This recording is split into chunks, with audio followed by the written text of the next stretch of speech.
What's up everybody? You're here with the Fly Guy. Alright, today we're going to be tying the mini leech in black, and it works well for trout and steelhead. This is a really simple fly to tie. This fly is great in small streams and creeks when you're targeting pressured fish or in clear, low water situations or systems. The materials are linked in the tying recipe up on my website at tfgflies.com. You can download that recipe and follow along with the tying demo. Alright, let's get into it.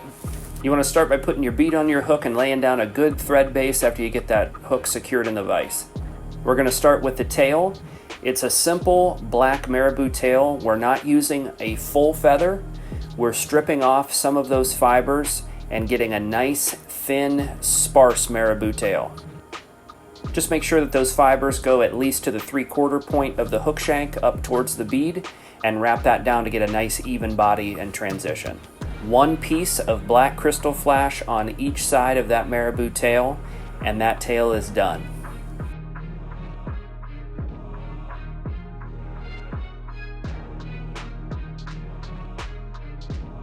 Next, you're going to make a dubbing loop, and you're going to fill that dubbing loop with your black dubbing of choice. I spin this dubbing, and I make it primarily out of synthetic yarn and just a little bit of flash.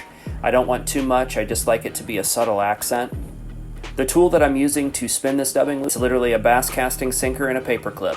I have a simple material list and step-by-step guide with a video up on my website at tfgflies.com. I'll also link that below, and I'll link the video as well so you can check that out. After spinning that loop tight, I use a dubbing brush tool that I made to brush out that dubbing and make it kind of buggy. I've got a video linked in the description that'll show you how to make that simple dubbing brush tool that you see here. After you brush it out, go ahead and start wrapping your body. With each wrap, make sure that you brush back those fibers so you get a nice, thick, and full body when you're done. As you're wrapping this body, make sure that you get that dubbing loop wrapped up tight against the bead head. Because we're not going to be wrapping any more materials up against that bead head, the dubbing is going to cinch that bead in place temporarily so we can build up a thread head and finish this fly. After tying off and securing the dubbing loop, I'm using a purple permanent marker to color my thread. I'm using a clear polyester sewing thread. This is not a fly tying thread.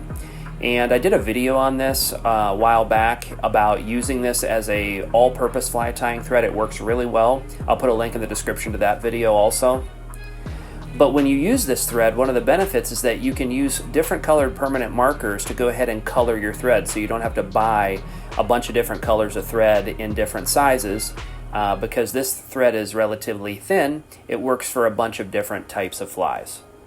So I'm just coloring it up with some purple permanent marker, and by doing this, once I coat this with UV resin, it's going to give a subtle hint and a subtle color pop. You can make it whatever color you want. I just chose purple, but you can definitely do black, or you could do a hot color if you wanted to do a hot spot.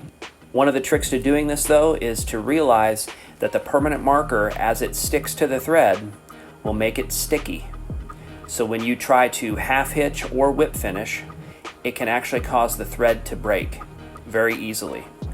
So after you lay some wraps down and you get ready to whip finish or half hitch, make sure that you only make 2 to 3 half hitches or whip finishes, and do 2 sets.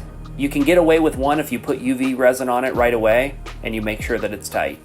After you lay down your whip finish or your half hitches, this fly's done. If you don't use UV resin and you choose to use a head cement, make sure that your thread color matches from the beginning of the fly, because the head cement will eat away the permanent marker that you lay down on the thread. Only use UV resin when you're using the clear thread and you're coloring it with permanent marker. And you'll have to experiment and play around with it a little bit because not all colors work. And that's it. You've just tied up the mini leech in black. These are great for trout and steelhead. The tying recipe is up on my website at tfgflies.com. Check that out.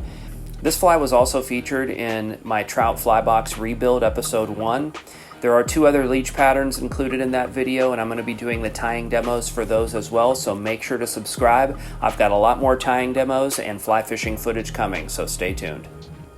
If you like this video, go ahead and hit thumbs up, and if you haven't already, go ahead and subscribe to my channel for more fly fishing and fly tying videos. Thanks again for watching, everybody. Take care, and we'll catch you next time.